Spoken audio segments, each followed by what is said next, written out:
with a width of 18 inches. This is a wonderfully small sized oak chest of drawers. It's very well made. You've got turned knob handles, you've got cock beading around the drawer front edges, some of which has been replaced, perhaps not surprising. You've got a panel back to it, and it's just a really useful small size for those awkward positions in the house that you need to fill and you would like to add some storage. So when I first saw this piece of furniture, what drew my eye to it was the fact that maybe, just maybe, it was made for travel. And when I investigated further before I bought it, there were a number of things that confirmed it for me. So let's go through them. Well, first of all, the narrow size. It's unusual for its size, and you immediately think, right, okay, why? Why is it unusual? Why is that small size? Then, secondly, this gallery to the top. If I see a gallery to the top like this, I think, well, maybe that was for shipboard use, stop things sliding around. That could be a good indicator. But the clincher was the feet. Now, whenever I see turned feet like that on blocks, my first thought is, are those made to come off? And they are. They do come off. They're not on threads like most campaign feet on chests. They're on lugs, but they do come off. They're made to come off. So let's show you that. But also, while we're at that, we can show you its size compared to a normal standard campaign chest. Now this is 39 inches, a standard size of a campaign chest. Are we lined up? Yeah, we are just about.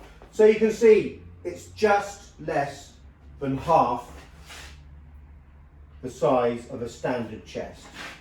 Right, let's show you these feet then. Just put a cloth on the top here to protect this campaign chest.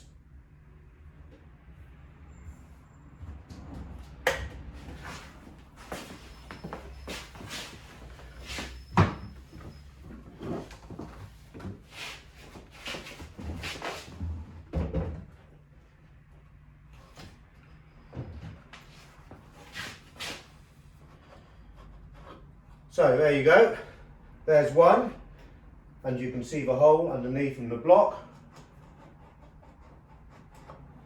There's two, three. Now the fourth one was a little bit of an oddity, and I don't have an answer for it, but it is period. If we have a closer look at these two, we can see that the diameter of this one is much smaller than this one. And it's always been like that. It hasn't been replaced. You'd see to the top, and you'd also see to the block, which looks good. So why that's the case, who knows? Perhaps they ran out of dowel, which was this thickness. They had some of this, and rather than cut a new piece of dowel, they just went with a smaller piece. Who knows? We can guess and try and surmise forever. We'd probably never get there. But there you go. The legs are made to come off. So the fact that it's a really narrow size, it's got a gallery to the top, you've got removable feet, just to make it a little bit more easier to transport. When they come off, you've got a nice regular shape apart from the gallery to the top. The fact that the back is panelled, giving it extra strength, all points to the fact that it's very, very likely it was made for use on board ship. Of course, on board ship, you would have a much smaller cabin, less space than you would have in a tent or barracks, and so you had to maximise that space. And a campaign portable chest like this would help you do that. Lots of storage, but not actually taking up much space, and very easy to move around. So, there we go. A wonderful sized English oak ship's chest from the early to mid 19th century.